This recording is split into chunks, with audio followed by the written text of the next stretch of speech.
Miss হবে না আপনার পছন্দের টিভি শো। দেখুন জি5 অ্যাপে একদম ফ্রি। মেয়ের জীবন নিয়ে একটা ভুল সিদ্ধান্ত নিয়ে সারা জীবন হাত কামানোর থেকে তো ভালো দেরিতে হলেও আমি ঠিকটা বুঝতে পেরেছি। বলছি আমার কোম্পানির রুলই এই বিয়েতে বাধা হয়ে দাঁড়াচ্ছে তো। বেশ ঠিক আছে, আমি রুল চেঞ্জ করে দেবো। বাবা বাবা বাবা শম্ভুবাবু কিছু বলছেনই না। আমি তো রেডি ছিলাম, আমার মনে হয় আপনি প্রস্তুত নন। তাহলে আর কি করার। বেশ ঠিক আছে, চলুন। স্যার বলছি কি যে ওইটা কি সত্যি সত্যি করবেন? বলছি ওই 10 নম্বর নিয়মটা ওইটা চেঞ্জ করলেই হবে। মানে ওই 10 নম্বর রুলটা নিয়ে আপনার যত সমস্যা, তাই না? আমি বিয়েটা বাঁচাতে ওই রুলটা চেঞ্জ করে দেবো, কি বলেন আপনি? ব্যাস এই কথাটা আগে বলে দিলেই হয়ে যেত না? বিয়েটা তাহলে হচ্ছে, হ্যাঁ বিয়ে হচ্ছে, যেমন যেমন কথা ছিল তেমনি ভাবেই হবে। বিয়ে হচ্ছে বাবা, বিয়ে হচ্ছে। আসলে কি হয়েছে বলুন তো, আমার ওই মনটা এত খারাপ হয়ে গেছিল না, মাথাটা আর ঠিক ছিল না। আসলে ভগবান যা করেন মঙ্গলের জন্যই করেন, সবই তো ভগবান। আমার একটা কথা, এই প্রশ্নটা আমার ভেতরে সবসময় হচ্ছে, এই আর্য স্যার কি মানুষ না ভগবান, সেটা আমি এখন পর্যন্ত বুঝতে পারলাম। ভগবান ঠিক আর্য স্যার আমাদের জন্য ভগবান। আপনার ঋণ আর এই জন্মে শোধ করা হবে না স্যার। আচ্ছা আপনি দাঁড়িয়ে কেন, বসুন না বসুন। ও সেখানে একটু জল মিষ্টি নিয়ে ওনাদের দিয়ে, গরিবের বাড়িতে ওনারা যাচ্ছেন। স্যার আমি তো যখন যেটা মনে আসে বলে ফেলি, আপনার হয়তো একটু অস্বস্তি হয়, কিন্তু স্যার একটা কথা না বলে পারছি না। আপনি স্যার ভগবান। আপনি আজ ভগবানের মতো এসে আমার চোখ দুটো খুলে দিলেন। আমি তো খুব সাধারণ একজন মা, একেবারে মুখ্য সূক্ষ্ম, মেয়ের ভালো ভাব দেখিয়ে সব খারাপগুলোকে আমি এড়িয়ে গেছি। না বুঝে এমন একটা বাড়িতে মেয়ের বিয়ে দিতে যাচ্ছিলাম, আপনি সর্বনাশ হতে হতে বাঁচিয়েছেন স্যার।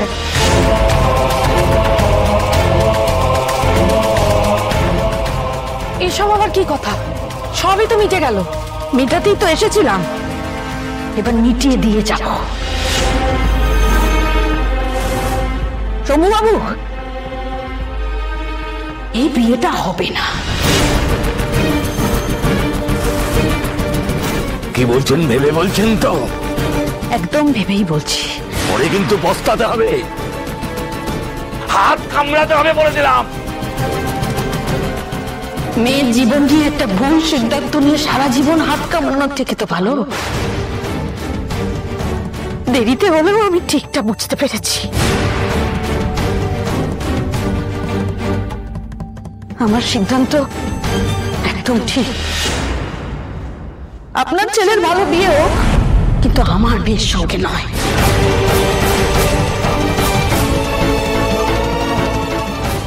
আমার অপু যে বাড়িতে যাবে, সত্যি সত্যি গৃহলক্ষ্মী হয়ে যাবে। কারো স্বার্থ সিদ্ধির জন্য আমি আমার মেয়ের বিয়ে দেব না। মাকে যে একবার গিয়ে দেখবো তা। অপু, অপু মা, বাঁচালে ভগবান, বাঁচালে তুমি রক্ষা করেছো। কিন্তু এবার আমার মেয়েটার কি হবে ঠাকুর, আমার মেয়েটা। আচ্ছা বলছি, আপনি কি একটু ভাবার সময় নেবেন? আমি এটা পাল্টে দিতে পারি। না না স্যার, একদম না, কিচ্ছু পাল্টাবেন না, আর কিচ্ছু পাল্টাবেন না। আর আমার ভাবারও কিছু নেই, আমার সিদ্ধান্তের বদল হবে না। এখন তো আমার দৃঢ় বিশ্বাস, ভগবান তো নিজে আসতে পারেন না, তাই মানুষ রূপে আসেন স্যার। আপনি সেই মানুষ।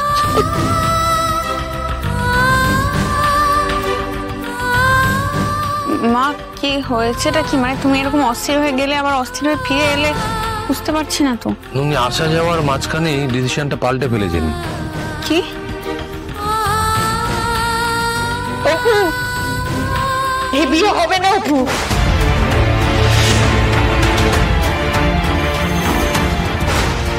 হবে না।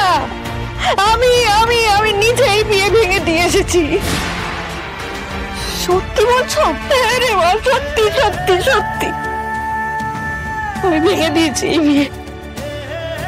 ওরা ভালো লোক নয় রে মা, ওরা ভালো লোক নয়। তোর ক্ষতি হয়ে যেত, স্যার বাঁচিয়ে নিয়েছে। দেখ, আমি যতবার করে বলছিলাম যে দাদা বিয়েটা ভাঙবেন না ভাঙবেন না, তখন আমাকে ঘর থেকে বাইরে বার করে দিচ্ছিল না। তারপর যাই আজ স্যার গিয়ে বললেন সব নিয়ম কি সব পাল্টে দেবে। আমি বলছি হ্যাঁ বিয়ে করবো। আমি বিয়ে দেবো না আপু, তোর বিয়ে দেবো না ওই বাড়িতে। কিছুতেই না। কেঁদো না, কেঁদো না। যাক, দেরিতে হলো, তুমি যে সত্যিটা বুঝেছো এটাই শান্তি। তোমরা অনেক করে বলেছিলে গো, আমি শুনিনি, আমি ভুল করেছিলাম। আমি শুধু অপুর সুখের কথাটা ভেবেছিলাম, ও যাতে একটু ভালো থাকে, বড় লোক শ্বশুর বাড়িতে গেলে এটা আমার একটু যত্ন করতে পাবে সেইটা ভেবেছিলাম। ওরা যে এরকম স্বার্থপর ধান দেওয়া যাবে। আমার ক্ষমা করে দিস অপু, এরকম বল না ভাই, এমন করে কান্নাকাটি করো না। কেন এরকম করতে? মা ক্ষমা করে দিস তুই। আমার ভালো লাগে নাকি? চুপ করে এখানে বসো তো। এসো এসো এসো। এখন কাঁদছো কেন? সব তো ঠিক হয়ে গেছে। বসো তো। বসো বসো বসো। আর কাঁদছো কেন? দেখো না বাবা, প্রাণ ভরিয়ে তৃষা হরিয়ে মোরে আরো আরো আরো দাও প্রাণ। প্রাণ ভরিয়ে তৃষা হরিয়ে মোরে আরো আরো আরো দাও প্রাণ। তব ভুবনে তব ভবনে মোরে আরো আরো আরো দাও স্থান। মোরে আরো আরো আরো দাও প্রাণ। আরো আলো আরো আলো এই নয়নে প্রভু ঢালো। সুরে সুরে বাঁশি পুরে তুমি আরো আরো আরো দাও তান। মোরে আরো আরো আরো দাও প্রাণ। স্যার, এই চোখের জলটা না দুঃখের নয় স্যার, আনন্দের জল। আজকে আমাদের খুব আনন্দের দিন, তাই না স্যার? একদম। অপু মারে, আজকের দিনটা তো সেলিব্রেট করতে হবে তো, তাই তো? ঠিক ঠিক ঠিক, সেলিব্রেশন দরকার। আমরা বরং আইসক্রিম পার্টি করি। আইসক্রিম নিয়ে আসবো। এই গরমের মধ্যে প্রাণ মন সব জোড়াবে আইসক্রিম খেলে। আর এইটা স্পেশাল আমার মায়ের জন্য। সুমিরানির মুখে হাসি ফুটেছে।